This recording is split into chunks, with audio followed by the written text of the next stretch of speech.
भारत में हमारी बेटियों की सुरक्षा आज एक ऐसी चुनौती बन गई है जिसे हम अनदेखा नहीं कर सकते। हर साल हजारों लड़कियां लापता हो जाती हैं और उनमें से कई कभी घर नहीं लौट पाती।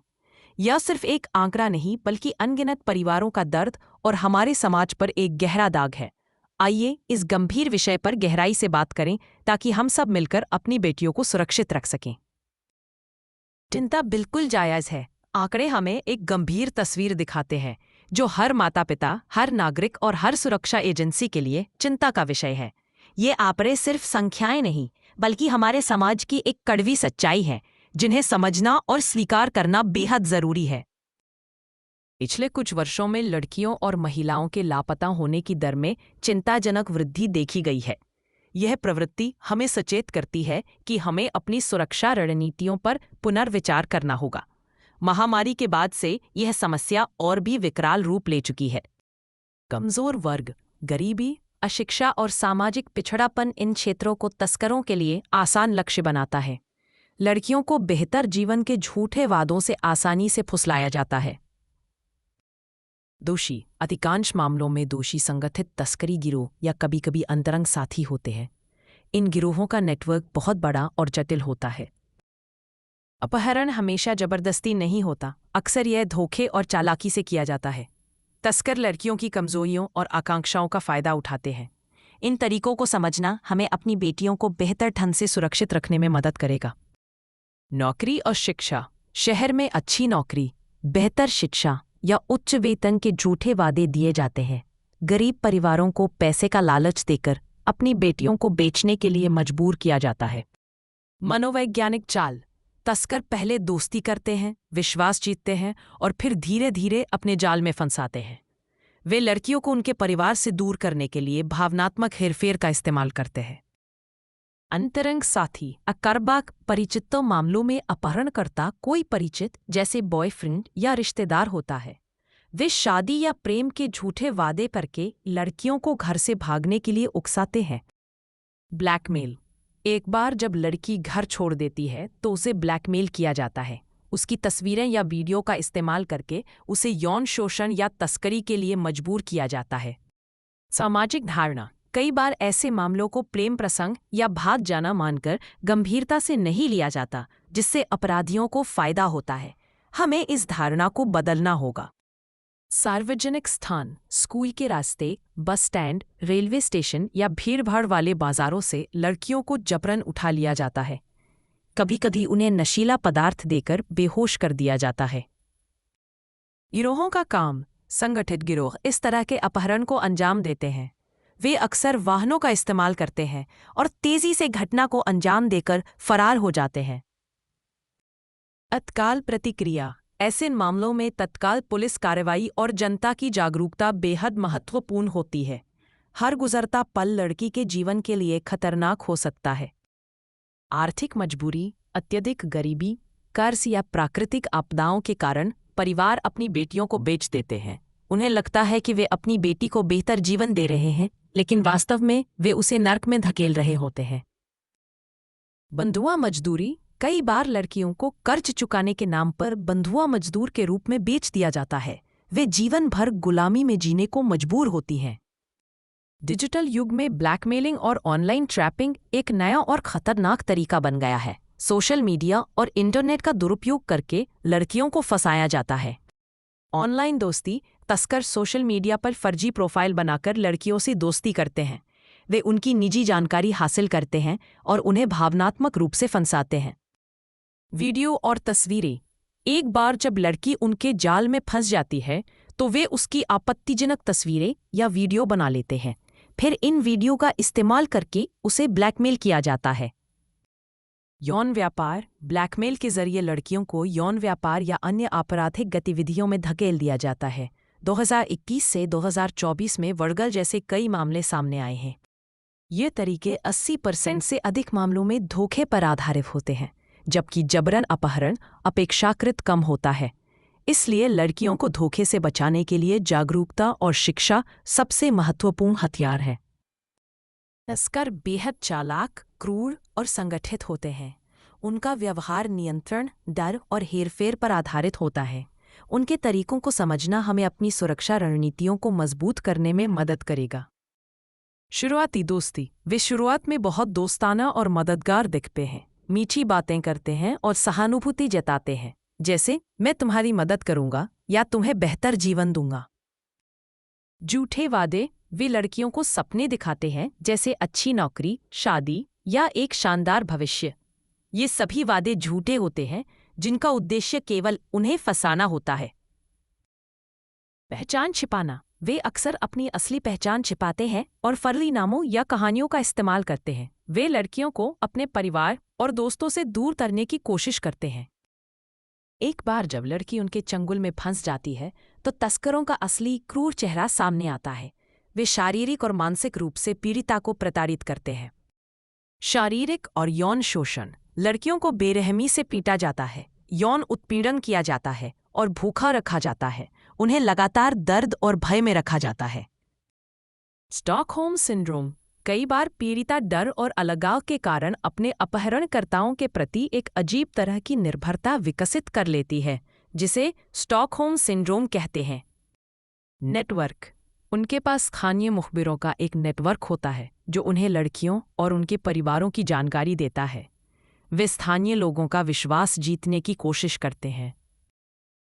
एक बार फंसाने के बाद, एक बार जब लड़की उनके जाल में फंस जाती है, तो उसे तुरंत दूर के स्थानों पर ले जाया जाता है, जहां उसे बेचा जाता है या बंधुआ मजदूरी यौन शोषण के लिए इस्तेमाल किया जाता है।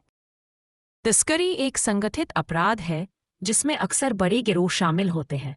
वे कानून प्रवर्तन से बचने के लिए हर संभव प्रयास करते हैं। गैंग्स में काम। तस्कर गिरोहों में काम करते हैं, जहां हर सदस्य की एक विशिष्ट भूमिका होती है: लुभाने वाला, परिवहन करने वाला, बेचने वाला आदि। पीड़िता को अलग रखना। वे पीड़िता को बाहरी दुनिया से पूरी तरह अलग रखते हैं, उसके फ़ोन छीन लेते हैं, उसे किसी से बात नहीं करने देते और उसे लगातार निगरानी में रखते हैं। समाज की प्रतिक्रिया भी इस समस्या को प्रभावित करती है। पहले कई बार ऐसे मामलों को अनदेखा कर दिया जाता था, लेकिन अब जागरूकता बढ़ रही है। गलत धारणाएं। कई बार लोग लापता होने के मामलों को प्रेम विवाह या भाग जाना मानकर गंभीरता से नहीं लेते। ये अपराधियों को और बढ़ावा देता है। सामूहिक जिम्मेदारी। हमें यह समझना होगा कि हर लापता लड़की हमारे समाज की सामूहिक जिम्मेदारी है। हमें सक्रिय रूप से ऐसे मामलों की रिपोर्ट करनी चाहिए और पीड़ितों की मदद करनी चाहिए। आत्मरक्षा के लिए कुछ गैर घातक हथियार रखना आत्मविश्वास बढ़ाता है और आपात स्थिति में सहायक हो सकता है। हालांकि भारत में कानूनी सावधानियों का पालन करना महत्वपूर्ण है। ये उपकरण हमलावर को अस्थायी रूप से अक्षम कर सकते हैं, जिससे आपको भागने का मौका मिल सके। पेपर स्प्रे या काली मिर्च स्प्रे। यह कानूनी है और आसानी से उपलब्ध है। 200 रुपये से 500। ये हमलावर की आंखों में जलन पैदा करता है, जिससे उसे कुछ समय के लिए दिखाई नहीं देता। Personal alarm. 130 डेसिबी या उससे अधिक की ध्वनि वाला अलार्म हमलावर को चौंका सकता है और आसपास के लोगों का ध्यान आकर्षित कर सकता है। यह एक तेज चिल्लाहट जैसा होता है। आत्मरक्षा उपकरण केवल तभी प्रभावी होते हैं जब उनका सही ढंग से उपयोग करना आता हो। आत्मविश्वास। इन उपकरणों को साथ रखने से लड़कियों में आत्मविश्वास बढ़ता है कि वे अपनी रक्षा कर सकती हैं। यह उन्हें मानसिक रूप से मजबूत बनाता है। प्रशिक्षण। केवल उपकरण रखना पर्याप्त नहीं है। सेल्फ डिफेंस क्लास में भाग लेना और इन उपकरणों का सही तरीके से उपयोग करना सीखना महत्वपूर्ण है। अंतिम विकल्प। याद रखें, ये हथियार अंतिम विकल्प हैं। पहला और सबसे महत्वपूर्ण कदम हमेशा खतरे से बचना, अवॉइडेंस होना चाहिए। अगर आपके पास कोई आत्मरक्षा उपकरण नहीं है, तो भी आप अपनी सुरक्षा के लिए कई व्यावहारिक कदम उठा सकती हैं। 90% से अधिक मामलों में जागरूकता और त्वरित प्रतिक्रिया से खतरा टल जाता है। अपने आसपास के माहौल के प्रति सचेत रहना सबसे महत्वपूर्ण सुरक्षा उपाय है। सराउंडिंग्स चेक करें। हमेशा अपने आसपास के लोगों और गतिविधियों पर ध्यान दें। किसी भी संदिग्ध व्यक्ति या स्थिति को तुरंत पहचानें। अकेले न घूमें, खासकर रात में या सुनसान जगहों पर अकेले जाने से बचें। अगर जाना पड़े तो किसी विश्वसनीय व्यक्ति को सूचित करें। फ़ोन म्यूजिक से बचें। बाहर चलते समय हेडफोन लगाकर म्यूजिक सुनने या फ़ोन पर व्यस्त रहने से बचें। यह आपको अपने आसपास के खतरों से अनजान बना सकता है। अजनबियों से बातचीत और उनके प्रस्तावों के प्रति हमेशा सतर्क रहें। बातचीत से बचें। अनजान लोगों से अनावश्यक बातचीत न करें। उनके झूठे प्रस्तावों जैसे लिफ्ट दूंगा या नौकरी दिलाऊंगा को तुरंत अस्वीकार करें। व्यक्तिगत दूरी। हमेशा अजनबियों से 2 से 3 फीट की सुरक्षित दूरी बनाए रखें। उन्हें अपने व्यक्तिगत स्थान में प्रवेश न करने दें। संदिग्ध व्यवहार। अगर कोई व्यक्ति आपको लगातार घूर रहा है या आपका पीछा कर रहा है तो तुरंत सतर्क हो जाएं और सुरक्षित स्थान की ओर बढ़ें। अगर आप खतरे में हैं तो भागना हमेशा पहली प्राथमिकता होनी चाहिए। चिल्लाएं, आग या चोर। चिल्लाएं। लोग आग शब्द पर अधिक प्रतिक्रिया देते हैं। जोर से चिल्लाने से हमलावर घबरा सकता है और लोगों का ध्यान आकर्षित हो सकता है। भागें। हमेशा खुले क्षेत्र या भीड़भाड़ वाली जगह की ओर भागें। अगर संभव हो तो एक लंबा लेकिन सुरक्षित रास्ता चुनें। प्रतिरोध। अगर भागना संभव ना हो तो प्रतिरोध करें। हमलावर की आंखों या नाक पर हमला करें, घुटने से वार करें या अपने हाथों में चाबी या पेन जैसी कोई नुकीली चीज पकड़कर हमला करें। आज की तकनीक आपकी सुरक्षा में महत्वपूर्ण भूमिका निभा सकती है। Speed dial. अपने फोन में 100 112 आपातकालीन नंबर और अपने परिवार के सदस्यों के नंबर स्पीड डायल पर रखें। GPS app, find my device या इसी तरह के जीपीएस ट्रैकिंग ऐप का उपयोग करें और इसे अपने विश्वसनीय लोगों के साथ साझा करें। वाहन सुरक्षा। पार्किंग में हमेशा सतर्क रहें। कार में बैठते ही दरवाजे लॉक करें और तुरंत निकलें। आपकी शारीरिक भाषा हमलावर को यह संकेत देती है कि आप एक आसान लक्ष्य हैं या नहीं। मजबूत चाल। सीधे चलें, कंधे पीछे रखें और आत्मविश्वास से आगे बढ़ें। Eye contact. हमलावर से आंखें मिलाएं। यह उसे संकेत देगा कि आप डरती नहीं हैं और सतर्क हैं। Self defence. अगर हमला हो तो मुट्ठी बांधकर वार करें या चाबी जैसी किसी वस्तु का उपयोग करें। किसी भी संदिग्ध गतिविधि या व्यक्ति की तुरंत रिपोर्ट करें। 112 पर कॉल करें। अगर आपको कोई संदेह हो तो तुरंत 112 पर कॉल करें। सुरक्षा ऐप। दिल्ली पुलिस का हिम्मत ऐप जैसे सुरक्षा ऐप का उपयोग करें।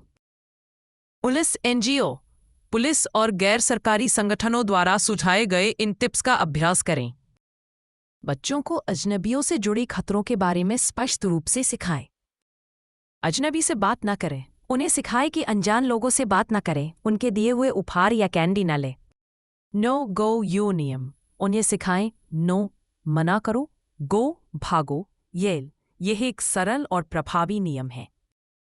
शरीर की सीमाएं। उन्हें सिखाएं कि उनके शरीर पर किसी को भी गलत तरीके से छूने का अधिकार नहीं है। उन्हें गुड टच और बैड टच के बारे में बताएं। बच्चों को कभी भी अकेला न छोड़ें, खासकर सार्वजनिक स्थानों पर। साथ रहे। स्कूल, पार्क, बाजार या किसी भी सार्वजनिक स्थान पर बच्चों के साथ रहे। उन्हें अपनी आंखों से ओझल न होने दें। GPS tracker. बच्चों को स्मार्ट वॉच या जीपीएस ट्रैकर पहनाएं ताकि आप उनकी लोकेशन ट्रैक कर सकें। विश्वसनीय लोग। बच्चों को सिखाएं कि वे केवल विश्वसनीय लोगों जैसे माता पिता, दादा दादी या स्कूल टीचर पर ही भरोसा करें। बच्चों के साथ नियमित और खुली बातचीत करें। रोजाना की बातें उनसे पूछें। आज क्या हुआ? स्कूल में कैसा रहा? किसी ने तुम्हें परेशान तो नहीं किया? ऑनलाइन सुरक्षा। उन्हें ऑनलाइन अजनबियों से चैट ना करने और अपनी निजी जानकारी साझा ना करने के बारे में सिखाएं। विश्वास का माहौल। ऐसा माहौल बनाएं जहां बच्चे बिना किसी डर के अपनी हर बात माता पिता से साझा कर सकें। बच्चों की पहचान संबंधी सभी महत्वपूर्ण जानकारी हमेशा अपडेट रखें। फोटो और विवरण। बच्चे की नवीनतम फोटो, ऊंचाई, वजन और विशिष्ट पहचान चिह्न का रिकॉर्ड रखें। UID number. आधार कार्ड या अन्य यूआईडी नंबर हमेशा उपलब्ध रखें। तत्काल एफआईआर। अगर बच्चा लापता हो जाए तो बिना देर किए तुरंत एफआईआर दर्ज कराएं। शुरुआती घंटे ट्रैकिंग के लिए महत्वपूर्ण होते हैं। Child helpline. Child helpline 198 number को अपने फ़ोन में रजिस्टर करें और बच्चों को भी इसके बारे में बताएं। स्थानीय एनजीओ। बचपन बचाओ आंदोलन जैसे स्थानीय गैर सरकारी संगठनों से जुड़ें और उनकी मदद लें। बच्चों को खेल खेल में आत्मरक्षा के तरीके सिखाएं। चिल्लाने का अभ्यास। बच्चों को जोर से चिल्लाने और मदद मांगने का अभ्यास कराएं। भागने का अभ्यास। उन्हें सिखाएं कि खतरे की स्थिति में कैसे भागना है और कहाँ जाना है। आत्मविश्वास। उन्हें आत्मविश्वास से रहने और अपनी बात कहने के लिए प्रोत्साहित करें। आर्थिक सहायता। गरीब परिवारों को आर्थिक सहायता प्रदान करें ताकि उन्हें अपनी बेटियों को बेचने के लिए मजबूर न होना पड़े। आइए हम सब मिलकर एक ऐसा समाज बनाएं जहां हमारी बेटियां सुरक्षित महसूस करें, जहां वे बिना किसी डर के अपने सपनों को पूरा कर सकें। अपनी बेटियों को सशक्त करें, उन्हें शिक्षित करें और उन्हें अपनी सुरक्षा के लिए तैयार करें। हर संदिग्ध गतिविधि की रिपोर्ट करें, हर लापता लड़की की तलाश में मदद करें और हर परिवार को सहारा दें। आज ही अपनी बेटी से बात करें, उसे सुरक्षा के पाठ पढ़ाएं और अपने आसपास के लोगों को भी जागरूक करें। याद रखें, रोकथाम ही सबसे बड़ा हथियार है।